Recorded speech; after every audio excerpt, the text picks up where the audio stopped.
rabbil alamin wa bihi nasta'inu ala umuri dunya waddin.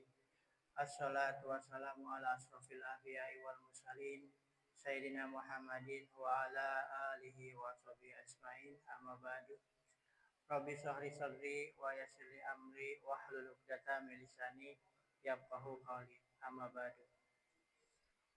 Bapak Ibu jamaah yang saya hormati, yang sama-sama kita cintai dan kita hormati, guru kita Al-Mukarram Bapak Ustadz Andri Rahadian SEME MM.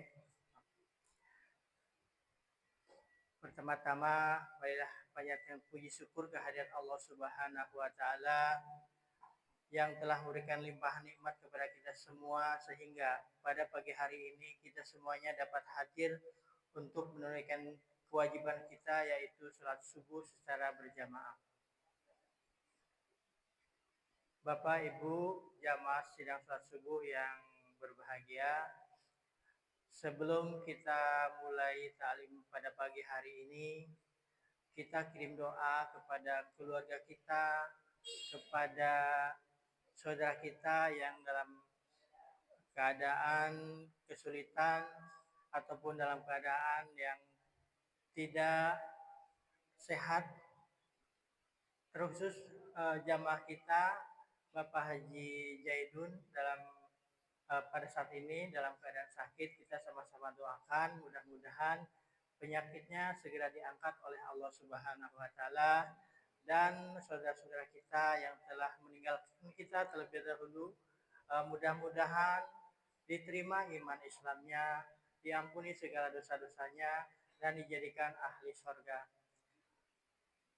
Dengan surat Al-Fatihah kita kirimkan doa kepada mereka semuanya. Biniatil qabul, Al-Fatihah.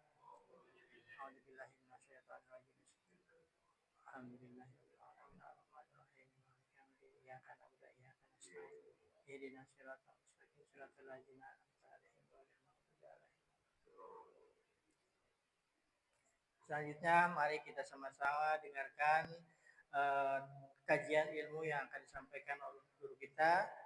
Untuk itu kami persilahkan. Tafadhol Pak.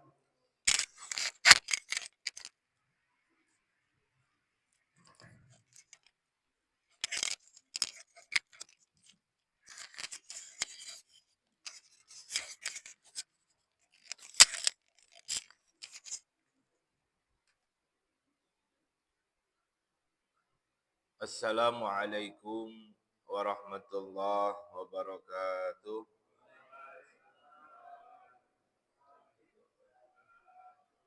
Alhamdulillahi rabbil alamin wal aqibatu lil muttaqin wala udwana illa 'alal zalimin. Asyhadu an la ilaha illallah wahdahu la syarika lah, al-malikul haqqul mubin, wa asyhadu anna Muhammadan 'abduhu wa rasuluh, shadiqul wa'dil amin. Allahumma salli wa sallim ala nabiyyina wa maulana wa habibina wa juhrina Muhammad sallallahu alaihi wasallam wa ala alihi wa sahbihi ajma'in. Allahumma iftah lana bi futuhil arifin, amin. Rabbana iftah bainana wa baina qaumina bil haqqi wa anta khairul fatihin, wa ila hadratin nabi bi barakatihi wa bi mu'jizatihi wa bi syafa'atihi bil barakah wal karam jami' masyayikhina min al-masyriqi wal maghrib, khususan bil barakah wal karam Abdul Qadir Jailani wa Syekh Bahauddin Naqsyabandi wa hadratin Imam Rabbani wa bi syekhina wa karam Syekh Ahmad Hatib Syabasi min Abdul Ghaffar wa Syekh Al-Aqad Syekh Cirwan Syekh Abdul Karim Al-Bandani Syekh Abdul Mubarak min al-Muhammad wa Syekh Al-Mukarram Syekh Ahmad Syahib wa Fatajul Arifin wa jami' awliya ilahi fi hadhihi al-qaryah wa fi hadha al-bilad. Al-Fatihah. A'udzu billahi minasy syaithanir rajim. Bismillahirrahmanirrahim. Alhamdulillahi rabbil alamin, arrahmanir rahim, maliki yaumiddin. Iyyaka na'budu wa iyyaka nasta'in. Ihdinas siratal mustaqim. Siratal ladzina an'amta 'alaihim ghairil maghdubi 'alaihim waladdallin. Para bapak dan saudara-saudaraku yang dirahmati oleh Allah, beserta ibu-ibu, semoga senantiasa dalam keadaan sehat, istiqomah dalam kebaikan, taat dalam melaksanakan semua perintah Allah, dan senantiasa dijauhkan dari larangan-larangan Allah Subhanahu wa taala. Terkhusus DKM Masjid Nurul Hidayah semoga senantiasa dalam keadaan prima dalam hal melayani umat. Insyaallah mengundang keberkahan Allah Subhanahu wa taala.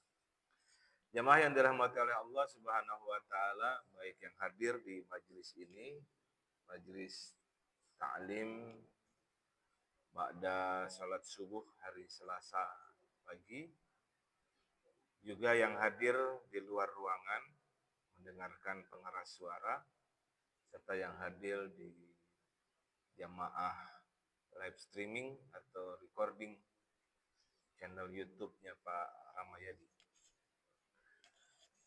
Kita bahas tentang wudu, menyambung pembahasan kita tentang istinja, istijmar, dan istibra yang kita bahas dalam pertemuan-pertemuan sebelumnya. Ini masih bagian dari bab taharah, bagian dari membersihkan najis dan berhadas. Nah, kalau wudu ini termasuk membersihkan hadas kecil. Secara definisinya, wudu berasal dalam bahasa Arab al-wadha'ah yang bermakna al-hasan, yaitu kebaikan. Dan juga sekaligus bermakna an-nadhafah, yaitu kebersihan.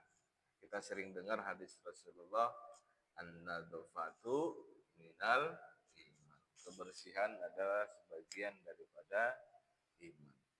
Nah, wudu ini berasal dari kata al-wadha'ah yang bermakna al-hasan, kebaikan. Beberapa mazhab menjelaskan wudu, yakni dalam mazhab Hanafi dan Maliki dijelaskan dalam mazhab Hanafi, al-wudu'u al-ghuslu wal masu ala a'dha'i mahsusatin. Wudu adalah membasuh dan menyapu dengan air pada anggota badan tertentu. Kita pahami membasuh itu adalah menyentuhkan air ke permukaan kulit kita, sedangkan menyapu adalah melewatkan dan meratakan, ya, menyapunya itu membersihkan. Dalam mazhab Maliki, al-wudu' taharatun ma'iyatun tata'alluqu bi'adha'i mahsusatin wa hiya a'dha'i arba'ah ala wajhi mahsusin. Wudu adalah taharah, bersuci dengan menggunakan air yang mencakup anggota badan tertentu, yaitu 4 anggota badan. Sebagaimana dijelaskan di dalam Al-Quran, 4 anggota badan itu secara gamblang, yaitu wajah, kemudian kedua tangan, lalu kepala, dan kedua kaki. Nah, itu yang 4 utama anggota wudu yang harus dibersihkan dengan cara tertentu. Nah, jadi ini lebih detail. Oke. Ini termaktub dalam kitab Al-Ikhtiyar jilid 1 halaman 7 yang mazhab Hanafi, dan dalam kitab Asy-Syarhus Shaghir wal Hasyatu Alaih jilid 1 halaman 104.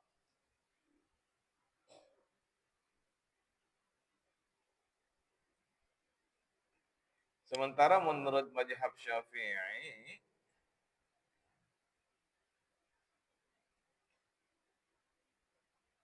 al-wudu'u isti'malul ma'i fi a'dha'i makhsusatin muftatihan bin niyah. Wudu adalah penggunaan air pada anggota badan tertentu dimulai dengan niat. Nah, jadi beliau lebih mengkhususkan kepada an-niat yang menjadi pokok, yang menjadi usul atas segala perbuatan. Sementara Imam Mazhab dalam Mazhab Hambali menjelaskan al-wudu isti'malu ma'in tahurin fi a'dha'i arba'ah wa hiyal wajhi wal yadani wal ra'si wal rijlan ala sifatin mahsusatin fi syar'i bi ayyati martabatun ma'a baqi al-furudi. Wudu adalah penggunaan air yang suci pada keempat anggota tubuh, yaitu wajah, kedua tangan, kepala, dan kaki dengan tata cara tertentu sesuai dengan syariah yang dilakukan secara berurutan dengan sisa furud. Nah, ini detail beliau, karena beliau lebih banyak belajar dari ulama-ulama sebelumnya. Karena Imam Ahmad bin Hanbal belajar kepada Imam Syafi'i, juga belajar kepada murid daripada Imam Maliki. Itu. Jadi masa atau kurun beliau itu sempat belajar kepada dua imam tersebut. Ya, jadi lebih banyak beliau jelaskan secara detail tentang definisi wudunya. Penjelasan Madhab Maliki dalam kitab Kasyaful Kinna jilid 1 halaman 82, penjelasan Mazhab Syafi'i dalam kitab Mughni Al-Muhtaj jilid 1 halaman 47. Dan wudu ini sudah disyariatkan sejak awal mula turunnya Islam, bersamaan waktunya dengan diwajibkannya sholat di Mekah, jauh sebelum masa Isra Mi'raj Rasulullah Shallallahu Alaihi Wasallam, ya. Dan Malakul Jibril alaihi salam mengajarkan Nabi Muhammad sallallahu alaihi wasallam gerakan salat. Dan sebelumnya beliau juga mengajarkan tata cara wudu terlebih dahulu. Sebelum salat 5 waktu diturunkan kewajibannya kepada kita. Dan itu kaitannya dengan pelaksanaan salat-salat yang jumlahnya 2 rakaat, 2 rakaat, 2 rakaat, 2 rakaat yang dilakukan oleh Rasulullah Muhammad sallallahu alaihi wasallam yang menjadi wajib bagi dirinya, yaitu pada saat malam hari. Yang kita sebut belakangan sebagai qiyamul lail. Konstitusi dasarnya adalah berdasarkan Al-Qur'an. A'udzu billahi minasyaitonir rajim. Ya ayyuhalladzina amanu idza qumtum ilas sholati faghsilu wujuhakum wa aydiyakum ilal marafiq wamsahu biru'usikum wa arjulakum ilal ka'bain. Wahai orang-orang yang beriman, apabila kamu hendak mendirikan sholat, hendak mengerjakan sholat, maka basuhlah mukamu dan tanganmu sampai dengan siku. Nah, ini 2 anggota badan utama yang dibasuh dengan air. Dan sapulah kepalamu, sapu, ya, jadi meratakan air. Dan basuh kakimu sampai dengan kedua mata kaki. Al-Quran surah Al-Ma'idah ayat 6. Surah yang kelima ayat 6. Nah, ini menjadi konstitusi dasar kewajiban melaksanakan wudu sebelum mendirikan sholat.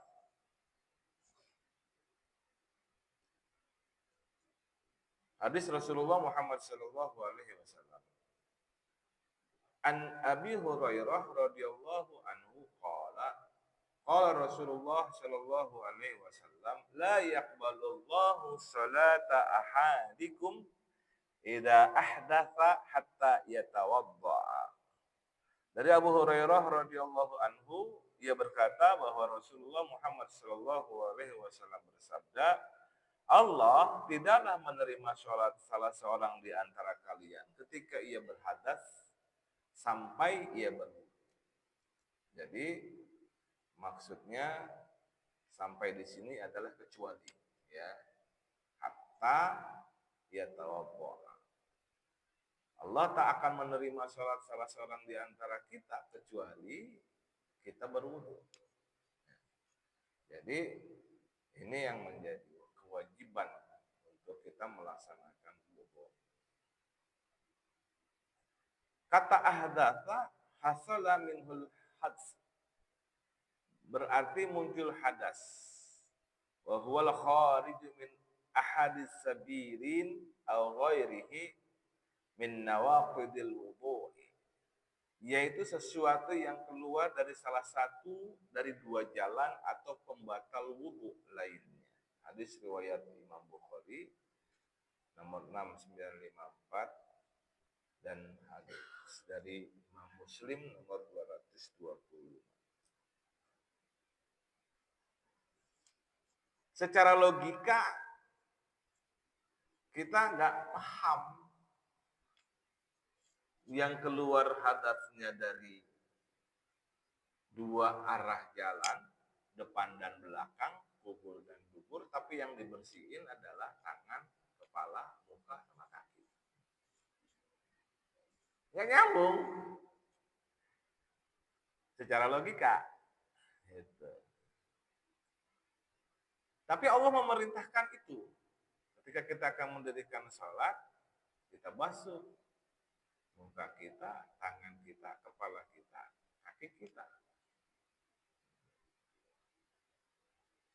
Bukan karena sesuatu yang keluar dari kubur dan dubur itu harus dibersihkan secara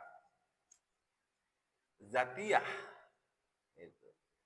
Ya harus, kalau kita pipis, buang air kecil atau buang air besar, dihilangkan najisnya gitu, dengan cara istinja. Kemarin ya kita bahas itu dengan cara istinja. Tapi untuk menghadap Allah Subhanahu wa taala, selain kita harus bersih dari najis, baik najis kecil, najis sedang maupun najis besar, itu pun sudah kita bahas kemarin. Saya rasa ilmunya sudah banyak para bapak dan ibu semua, gitu ya. Karena kita bahas tentang najasah ini lengkap detail beberapa kali pertemuan hari Selasa pagi, gitu, ya. Lalu kita masuk kepada membersihkannya menggunakan istinja, dengan cara beristinja atau beristijmar dan bahkan beristibra. Masih ingat ya apa istibra ya? Ingat Pak, istibra? Istibra itu ngedehem, menghilangkan sisa-sisanya.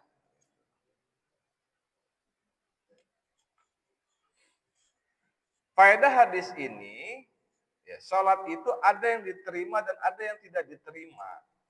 Salat yang diterima berarti yang sesuai dengan tuntunan, yang tidak diterima berarti yang tidak sesuai dengan tuntunan agama.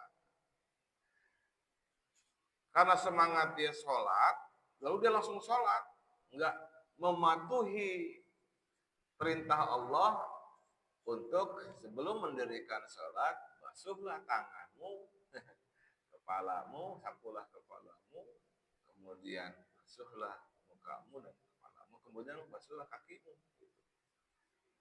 Nah, itu nggak dilakukan olehnya, maka yang begitu tidak diterima.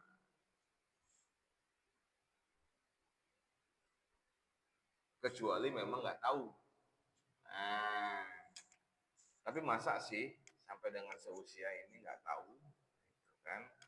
Sementara literasinya, edukasinya sudah bertahun-tahun dilakukan oleh para ulama. Kecuali mu'alaf. Nah, mu'alaf itu kan tadinya memang nggak pernah tersentuh air wudu. Nah, itu harus diajarin. Yang kedua, sholat fardu ataupun sholat sunnah, hatta sholat jenazah pun disyaratkan untuk berwudu. Sholat orang yang berhadas dalam keadaan lupa juga tidaklah diterima. Begitu pula orang yang junub. Sehingga kemudian dia mandi, ya.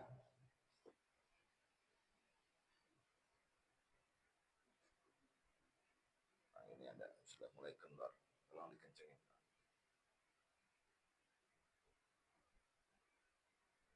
Ya, kasih.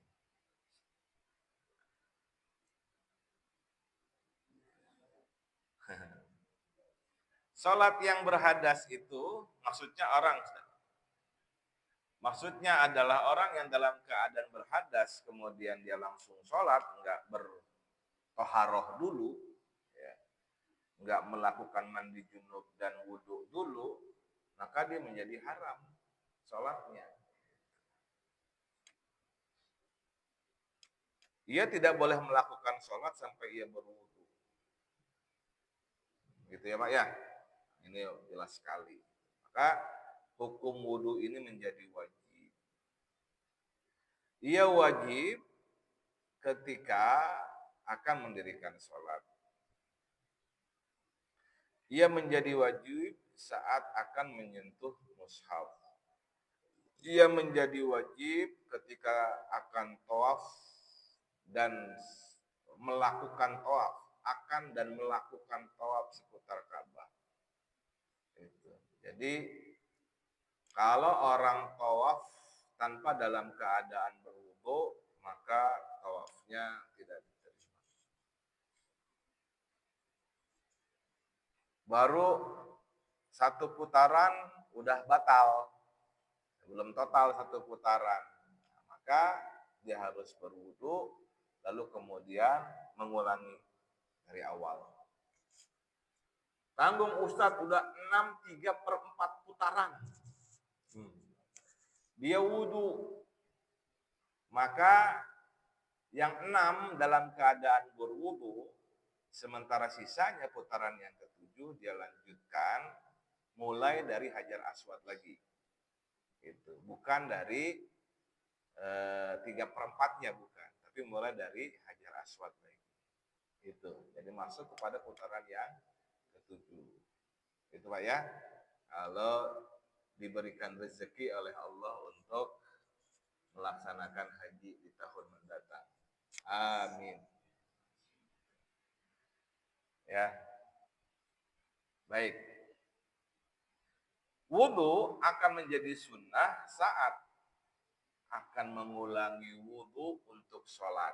Dia sudah berwudu, belum batal wudu, tapi kemudian dia memperbarui wudu. Mungkin syak, ragu-ragu, mungkin pengen lebih afdal. Nah, dia ulangi wudu lagi. Itu adalah wudu sunnah. Ya.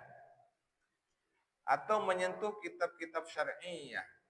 Kitab-kitab karya-karya ulama yang sifatnya adalah menuju mendekatkan dirinya kepada Allah Subhanahu wa taala, seperti kitab-kitab yang mengandung ilmu tentang keagamaan.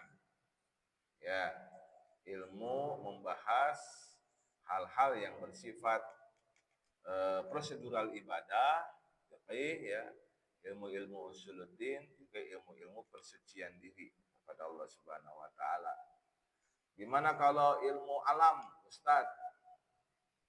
Mau wudu, enggak baik, silakan. Ya, ya. Belajar ilmu biologi, ilmu fisika, ilmu matematika, ilmu geografi, ilmu demografi, ilmu apalagi antropologi dan lain-lain misalkan. Mau wudu, ya boleh. Boleh saja. Tidak ada larangan. Sepanjang tidak ada larangan, enggak. Gitu ya.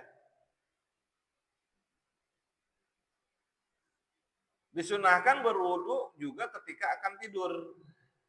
Rasulullah sering melakukan itu. Bahkan diajarkan kepada keluarganya, kepada orang-orang dekatnya.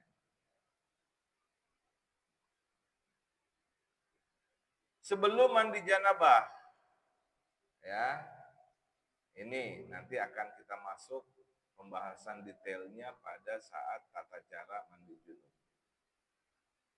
atau ketika kita marah.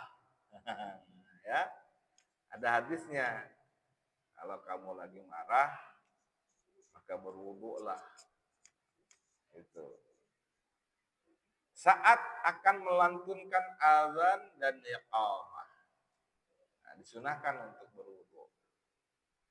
Muadzin ya, dan orang yang akan berqomat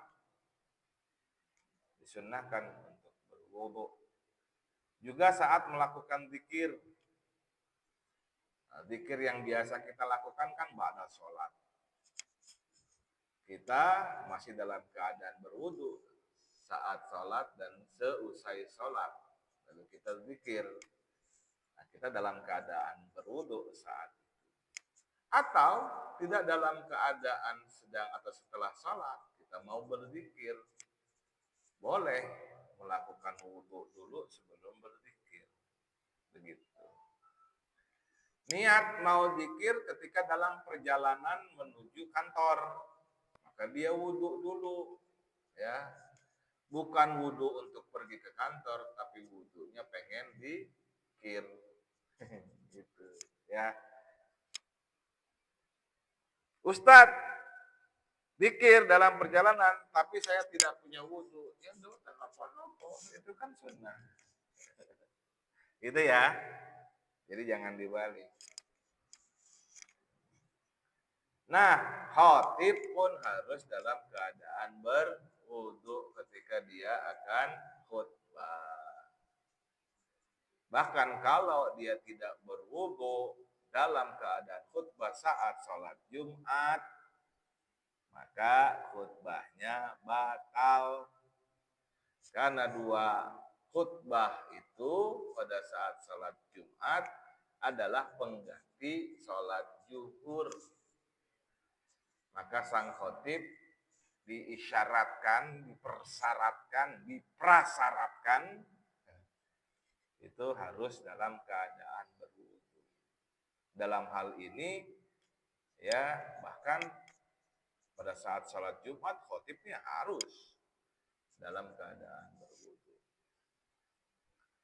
Atau saat berziarah ke makam Rasulullah Muhammad sallallahu alaihi wasallam ketika di Masjid Nabi. Ada hadis Rasulullah Muhammad sallallahu alaihi wasallam yang diriwayatkan oleh Imam Ahmad. Dari Abu Hurairah radhiyallahu anhu bahwa Rasulullah Muhammad sallallahu alaihi wasallam bersabda, "Seandainya tidak memberatkan umatku, pastilah aku akan perintahkan untuk berwudu pada tiap mau sholat, dan wudu itu dengan bersiwak." Poinnya di siwaknya. Ya. Kalau wudunya, insya Allah semua umat muslim sudah terbiasa. Namun siwaknya ini, ya, siwaknya jarang dilakukan. Bahkan ketika Muhammad Al-Fatih 1453 ketika akan menaklukkan Konstantinopel, susah ditembus benteng Konstantinopel karena memang sangat kuat. Lalu gurunya berpesan, kamu ingat hadis Rasulullah Muhammad sallallahu alaihi wasallam tentang siwak. Mungkin ada sunnah Rasulullah yang tidak dilakukan olehmu dan oleh pasukanmu, kata gurunya. Nama gurunya itu adalah Syekh A'aq Samsudin. Beliau seorang ulama sufi, sangat dekat dengan Allah Subhanahu wa taala, dan ulama sufi itu sangat intens selain dengan ibadah fardu juga dengan ibadah sunnah. Maka beliau sarankan itu kepada Sultan Muhammad Al-Fatih atau yang dikenal dengan Mehmed Al-Fatih. Lalu beliau menyarankan itu kepada semua pasukannya. Barakallah, beliau mendapatkan ide tidak bisa menyerang langsung benteng Konstantinopel dengan berhadapan. tapi harus mencari celah. Mana celah terlemahnya? Ternyata setelah dipelajari oleh intelijennya, celah terlemahnya adalah di balik benteng. Tetapi kalau harus menempuh celah itu yang di balik benteng, mereka harus menaiki bukit. Gimana caranya menaiki bukit? Mehmet Al-Fatih munajat kepada Allah Subhanahu wa taala dalam qiyamul lailnya. Bahkan pada saat perang beliau qiyamul lail, Pak.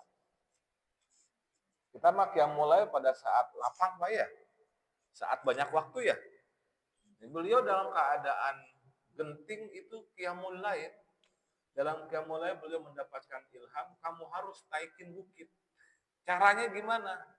Tebang pohon, gelontorin di daratan, lalu kemudian kapalnya dinaikin ke daratan, ditarik ke daratan, lalu kemudian didorong bersama-sama, selain ditarik dan didorong, diolesi minyak, itu gelontoran-gelongan pohonnya, lalu menjadi roda itu. Terus digerakin.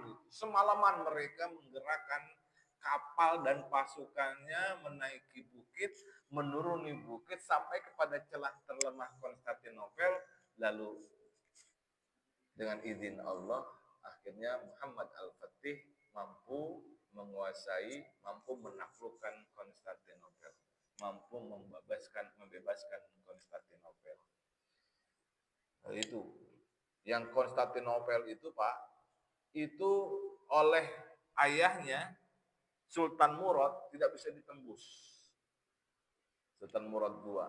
Tapi oleh beliau Mehmet Al-Fatih mampu ditembus dengan kehendak Allah Subhanahu wa taala, dan disitulah kemudian Islam menginjak tanah Eropa, karena Konstantinopel itu ada di Eropa sebelah timur. Itu, Pak. Nah, ini dasarnya dari apa? Dari melaksanakan sunnah Rasulullah Muhammad Sallallahu Alaihi Wasallam, berwudu tiap akan sholat dan dibarengi dengan bersiwak.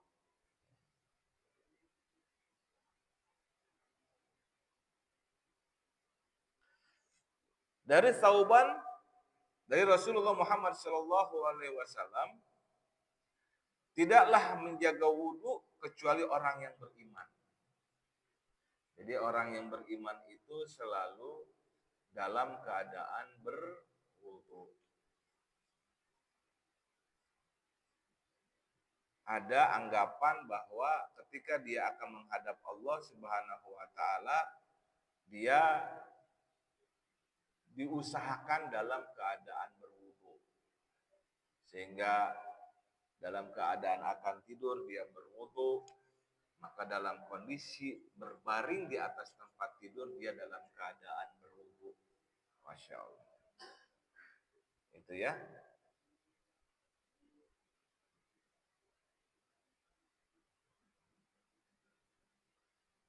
Sebagaimana hadis Rasulullah Muhammad Sallallahu Alaihi Wasallam dari Al-Bara bin Azib, bahwa Rasulullah Sallallahu Alaihi Wasallam bersabda, bila kamu naik ranjang untuk tidur, maka berwudulah sebagaimana kamu berwudu untuk sholat, dan tidurlah dengan posisi di atas sisi kananmu. Ya, jadi miring ke kanan. Hadis riwayat Imam Bukhari dan Imam Muslim. Mazhab Malikiyah menyatakan bahwa wudu sebelum tidur hukumnya mustahab, sunnah ya. Dalam satu qaul dalam mazhab disebutkan bahwa wudu dalam keadaan berjunub disunahkan bahkan sebelum tidur. Baik, kita lanjut. Dalam kitab Fathul Mu'in ada banyak syarat wudu. Ya, ada banyak syarat wudu. Yang pertama, dia harus menggunakan air mutlak. Nah, sudah paham ya, air mutlak sudah kita bahas. Saya nggak usah bahas lagi karena sudah awal-awal kita bahas tentang fikih, kita bahas tentang air mutlak. Airnya harus suci, mensucikan ya. Nggak boleh hanya sekedar suci saja, tapi harus suci, mensucikan. Dan harus mengalirkan air pada anggota tubuh yang dibasuh. Tidak hanya cukup membuat anggota tubuh tersentuh dengan air saja, bahkan harus membasuhnya, ya, mengusapkannya.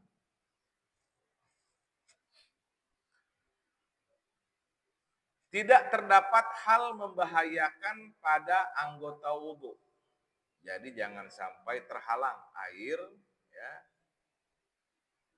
Ini masuk kepada yang keempat, tidak ada penghalang antara anggota badan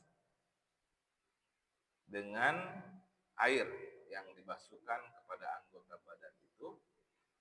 Lalu yang kelima, masuk waktu bagi yang berhadas terus-menerus.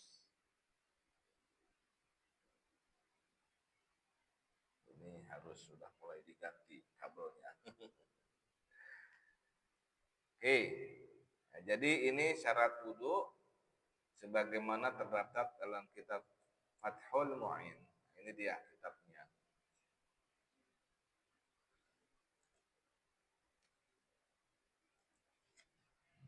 Nggak kelihatan.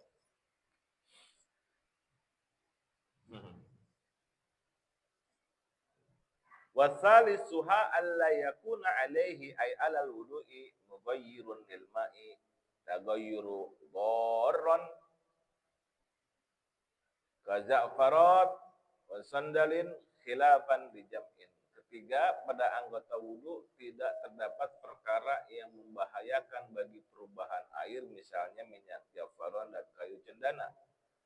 Sementara segolongan ulama berpendapat lain.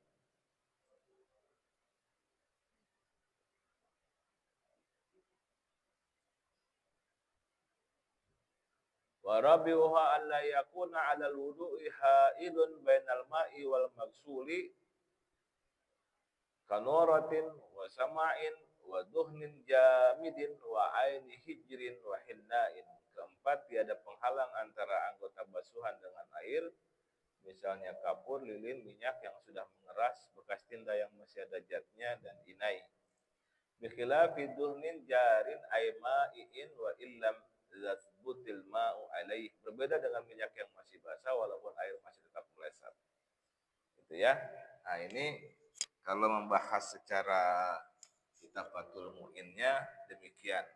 Saya tidak coba menjelaskan secara detail di sini karena sudah ikhtisarnya sudah saya sampaikan pada poin-poin sebelumnya.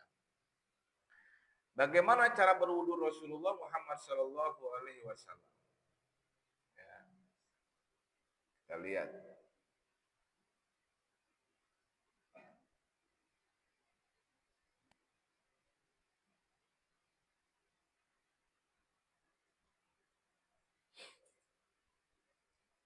Dari Humroh, bahwasanya Utsman radhiyallahu anhu pernah meminta air untuk wudu. Lalu dia membasuh kedua tangannya 3 kali.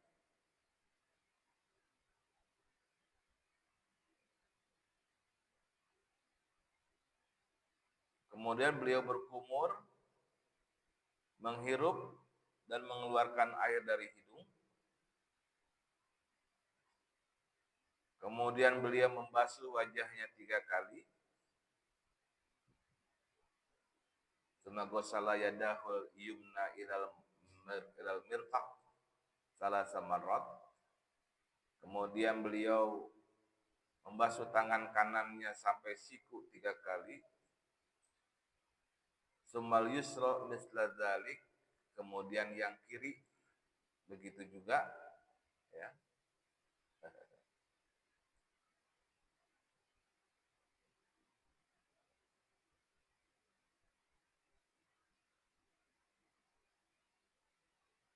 Suma masuk bira'sihi, kemudian mengusap kepalanya.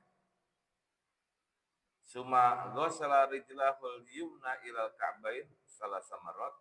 Kemudian membasuh kaki kanannya sampai mata kaki 3 kali. Sumal yusra misla dzalik, kemudian kaki kirinya begitu juga. Suma qala, kemudian beliau berkata, Ra'aitu Rasulullah sallallahu alaihi wasallam tawaddo'a nahwa wudu'i hadza. Beliau Utsman berkata, aku melihat Rasulullah Shallallahu Alaihi Wasallam berwudu seperti cara berwuduku ini. Muttafaqun alaih. Ini diriwayatkan oleh banyak ulama. Ya, muttafaqun alaih itu maksudnya ya. Begitu bapak-bapak cara berwudu Rasulullah Shallallahu Alaihi Wasallam yang kemudian diduplikasi oleh Sayyidina Utsman radhiyallahu anhu dan sampai kepada kita hari ini. Begitu Pak. Nah, ini cara berwudunya. Dan mana saja yang dimaksud dengan rukun-rukunnya. Nah, ini kita lihat. Ada banyak perbedaan dalam mazhab, tapi kita lihat mazhab Syafi'i dulu ya. Nah, dalam mazhab Syafi'i ini rukun wudu, niat tentunya di dalam qalbunya, membasuh wajah, lalu kemudian mengusap atau membasuh tangan, kedua tangan, lalu kemudian mengusap kepala. Nah, nanti detailingnya, cara-caranya kita bahas dalam pertemuan-pertemuan berikutnya. Lalu membasuh kaki, kemudian tertib. Nah, ini Imam Syafi'i. Sampai di situ 6 rukun yang dibahas oleh Imam Syafi'i. Mazhab Hanafi, beliau tidak mempersyaratkan niat, tapi langsung membasuh wajah, membasuh tangan, mengusap kepala, membasuh kaki. Cukup 4 hal yang ada di dalam Al-Quran. 4 anggota badan yang dibahas dalam Al-Quran surah Al-Maidah ayat 6 tadi. Dalam mazhab Maliki hampir persis dengan mazhab Syafi'i, tapi beliau tidak mempersyaratkan tertib sebagai rukun, namun beliau tambahkan ada muwalat dan adal. Muwalat itu adalah harus dalam 3 kali basuhan, ya. Sementara adal itu adalah jangan sampai terjadi jeda yang lama ketika berpindah antara satu basuhan anggota wajib wudhu dengan anggota wajib wudhu lainnya. Misal ketika sudah membasuh wajah, jangan terlalu lama ngobrol, ya, kemudian setelah 5 menit baru kemudian membasuh tangan. Gitu ya. Beliau persyaratkan untuk langsung. Ya, untuk langsung. Jangan sampai terjadi jeda. Nah, bagi Imam Syafi'i itu bagian dari tertib namanya. Ya, bagian dari tertib. Jangan sampai terjadi lama. Apalagi kalau kita berwudu itu jangan sambil ngobrol. Fokus dalam keadaan berwudu itu kepada Allah saja qalbunya, gitu ya. Nah, kalau mazhab Hambali itu karena beliau juga belajar dari mazhab Syafi'i dan dari mazhab Maliki, tertib itu dimasukkan oleh beliau sebagai rukun ditambahkan dengan muwalat. Itu. Mengulang selama 3 kali, tapi tidak memasukkan adal sebagai rukun. Gitu. Ya, nanti kita bahas secara detail. Menjelang isyraq, silakan kalau ada yang mau didiskusikan. Mangga.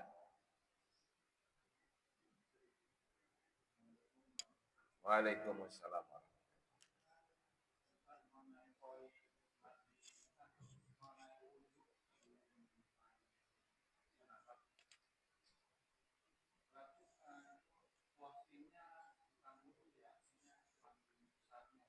Ya.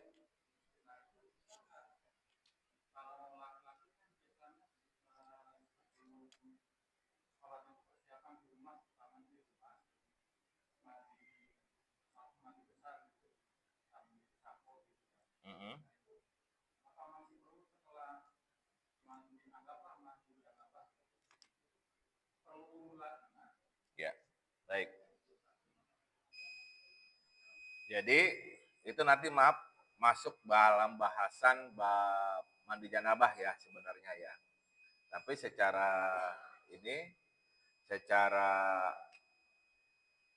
preview saya sebut begitu, boleh kita bahas karena memang Rasulullah mensunahkan kita untuk setelah melakukan junub itu sebelum aktivitas-aktivitas yang lain, bahkan aktivitas yang sifatnya mubah, itu melaksanakan wudhu terlebih dahulu. Ya. Jadi setelah beliau junub, beliau berwudhu karena mungkin malam hari nggak langsung mandi, lalu kemudian beliau melakukan wudhu lalu baru tidur. Nah, besok paginya beliau mau mandi, wudhu lagi. Ada riwayat menjelaskan wudhunya itu sebelum selesainya wudhu, sebelum dibasuh kakinya. Ada yang meriwayatkan sampai selesai wudhu sebagai kita wudhu mau sholat.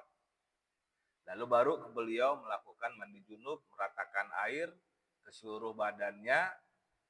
Dan cara meratakan airnya itu adalah beliau menyela-nyela sampai ke rambutnya, itu ya, yang kita bilang sebagai keramas. Ya. Kemudian beliau berwudu lagi. Wudu yang terakhir itu adalah wudu untuk sholat. Gitu. Maka kemudian pertanyaan Bapak tadi tentang bagaimana ketika kita sudah melakukan mandi junub, karena tadi sudah wudu sebelum sholat, sebelum mandi junub, lalu kemudian kita langsung pergi ke masjid untuk sholat. Kan gitu pertanyaannya ya. Ya kan? Nggak wudu lagi. Nah, karena sudah anggap mandi junub, mandi besar. Gitu. Pertanyaan saya adalah, apakah dalam mandi junub itu sama sekali Bapak tidak menyentuh kemaluan? Kemaluan depan maupun kemaluan belakang. Pertanyaan saya begitu. Nggak mungkin mandi nggak menyentuh kemaluan. Pasti akan selalu menyentuh kemaluan. Maka berwudu selesai melakukan mandi junub, ya, itu penyempurna sesungguhnya dari mandi junub yang kita lakukan. Ya, saya bilangnya begitu. Karena zaman sekarang nggak mungkin mandi tanpa menyentuh kubul atau dubur.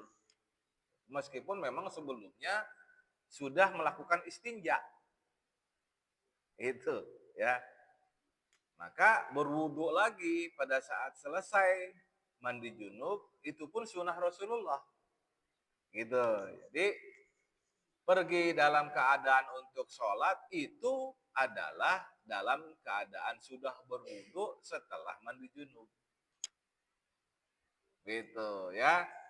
Jadi kalau setelah mandi junub kemudian tidak berwudu langsung ke masjid, saya khawatir ketika mandi junubnya bapak-bapak menyentuh kemaluan. Maka itu dalam keadaan hadas kecil. Mata wudu. Gitu. Meskipun secara logika, saya kan mandi junub itu adalah taharah besar. Gitu. Gitu Pak ya. Nah, ingat kepada sunnah Rasul ketika selesai bermandi junub ada melakukan wudhu setelah mandi junub. Gitu Pak. Ya, jadi tidak cukup hanya sekedar selesai mandi junub tanpa berwudhu lalu kemudian mendirikan sholat. Itu masih dalam keadaan berhadas kecil. Gitu Pak ya. Baik, ada lagi? Silakan. Waalaikumsalam.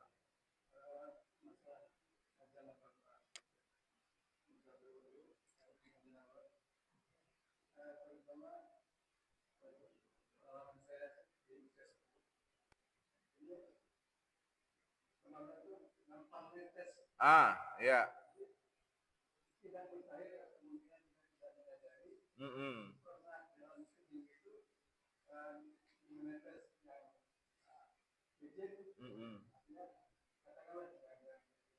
Mm-mm.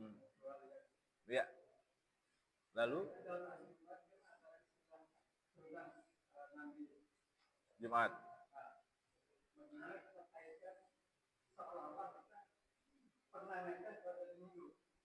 Pernah netes?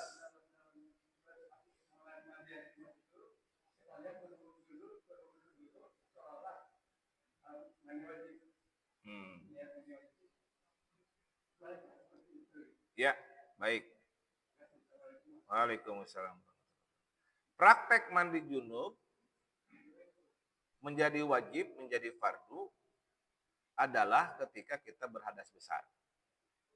Hadas besar timbul karena janabah, bersenggama dengan pasangan kita, atau karena hal-hal lain yang mengakibatkan keluarlah air mani dari kubul, dari farji kita.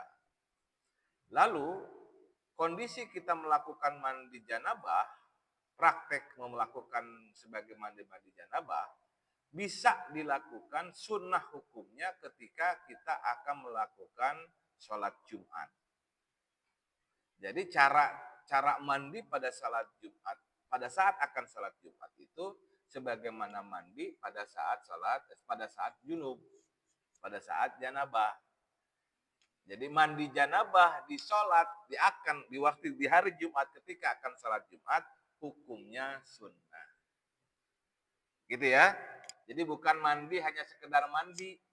Mandinya seperti mandi junub, diratakan air ke seluruh badan. Itu sunnah mandi junub ketika akan sholat Jumat.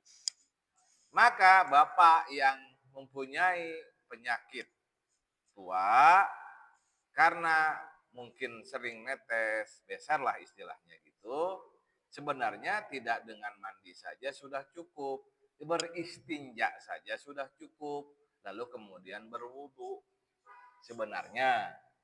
Tapi kemudian mau tetap melaksanakan sunnah Rasulullah dengan mandi sebelum sholat Jumat, itu afdol. Gitu ya.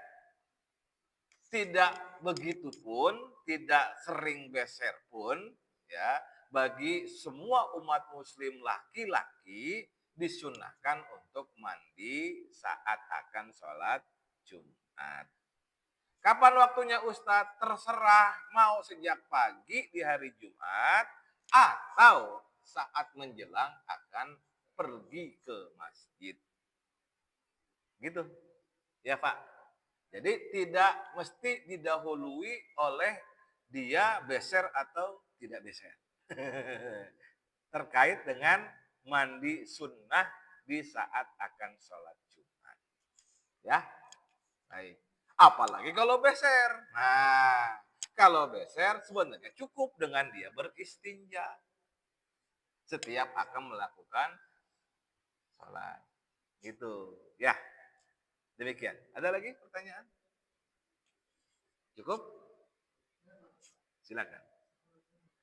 Waalaikumsalam. Ya.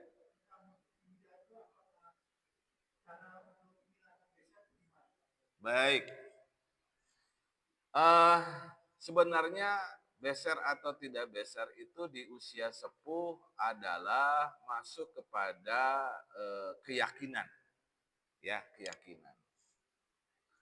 Menjadi tidak yakin karena memang nggak bisa dihalau lagi. Memang udah sepuh, penyakit sepuh begitu ya.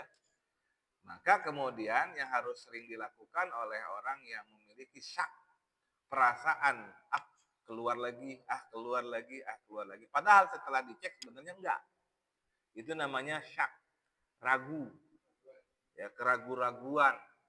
Maka yakinkan ketika Bapak beristinja dengan melakukan sunnah beristibra, ya, lakukan sunnah berdaham 3 kali, pastikan, yakinkan bahwa sudah selesai semuanya. Sisa-sisanya juga sudah hilang. Tapi kalau masih ada perasaan-perasaan seperti itu kan jadi syak namanya. Ya, nah, hal yang itu dimaaf oleh Allah Subhanahu wa Ta'ala. Maka enggak usah bolak-balik ke kamar mandi dalam rangka beristinja lalu berwudu. Repot. Apalagi kalau Bapak lagi punya kesempatan untuk berhaji. lagi tawaf terasa beser misalkan gitu ya. Padahal enggak sebenarnya. Kalau lagi dicek, kalau di kamar mandi enggak nih, ternyata gitu. Ini syak saja ya. Nah, itu maaf, dimaaf. Jadi nggak usah bolak-balik ke kamar mandi. Tapi kalau memang benar-benar terjadi ya nggak mau nggak mau harus tetap beristinja. Itu ya. Harus tetap beristinja lalu berwudu lagi untuk bersuci dalam rangka menghilangkan hadas kecil. Gitu Pak ya. Baik, saya rasa cukup.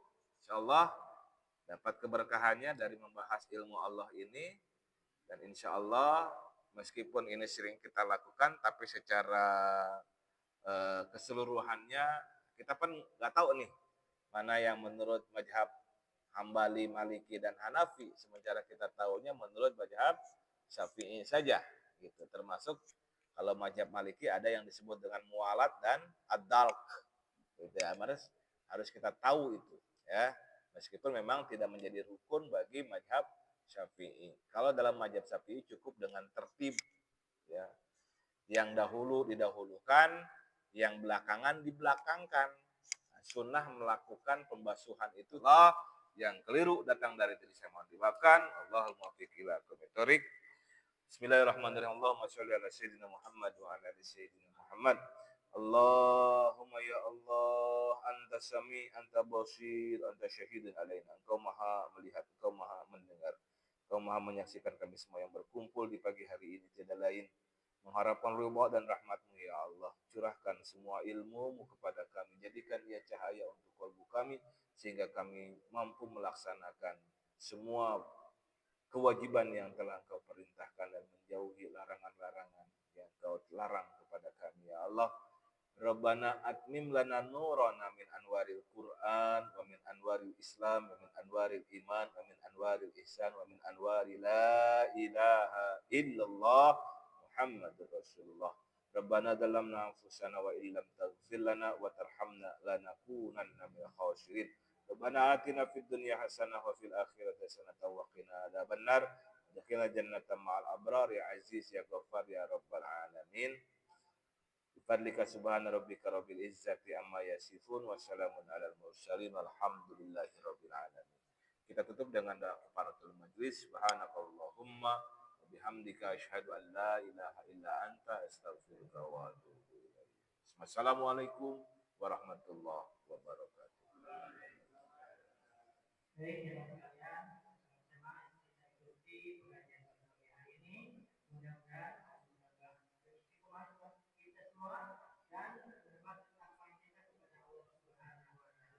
Amin. Wassalamualaikum warahmatullahi wabarakatuh. Waalaikumsalam.